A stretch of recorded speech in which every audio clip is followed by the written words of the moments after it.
সময় উকলি গ'ল, তথাপিও কোৱা নহ'ল কথাবোৰ। সময়বোৰো যে নহয়, কৰিম বুলি কৰিব নোৱাৰা হৈ ৰওঁ এই সময়বোৰৰ আগত। বান্ধি থ'বও নোৱাৰি, এৰি দিবও নোৱাৰি।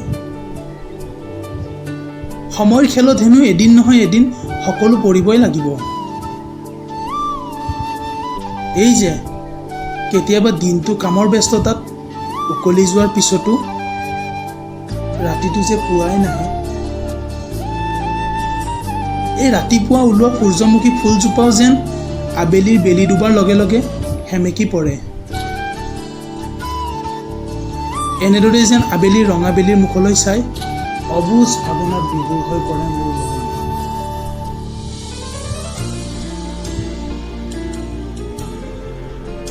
এপিয়াল প্ৰেমৰ ৰাগী মাতাল হৈ কটাব নোৱাৰো উজাগৰি নিশা। ৰিক্ত হৃদয়ৰ কোণৰ পৰা নিগৰা তুমি মোৰ এটি বেসুৰা কবিতা। এনেদৰে এই কবিৰ ছন্দবোৰৰ মিলন ঘটে আৰু এক নতুন দিগন্তৰ সৃষ্টি হয়। এই সময়বোৰো যে নহয়, কেতিয়াবা কম বুলি ভবা কথাটো সময়ত কোৱা নহয়। কেতিয়াবা ভাবোঁ মনৰ কথাবোৰ মনতে ৰাখোঁ, কিন্তু কেতিয়াবা আকৌ কবি হৈ মনৰ কথাবোৰ কৈ পেলাব মন যায়।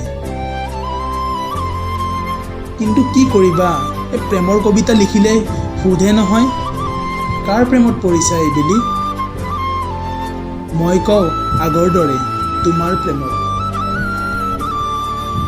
তেওঁ অভিমানৰ অভিনয় কৰে, মই সামন্তৰ ডাৱৰীয়া হওঁ, প্ৰতিপল তোমাৰ কাষত, তোমাৰেই নামত।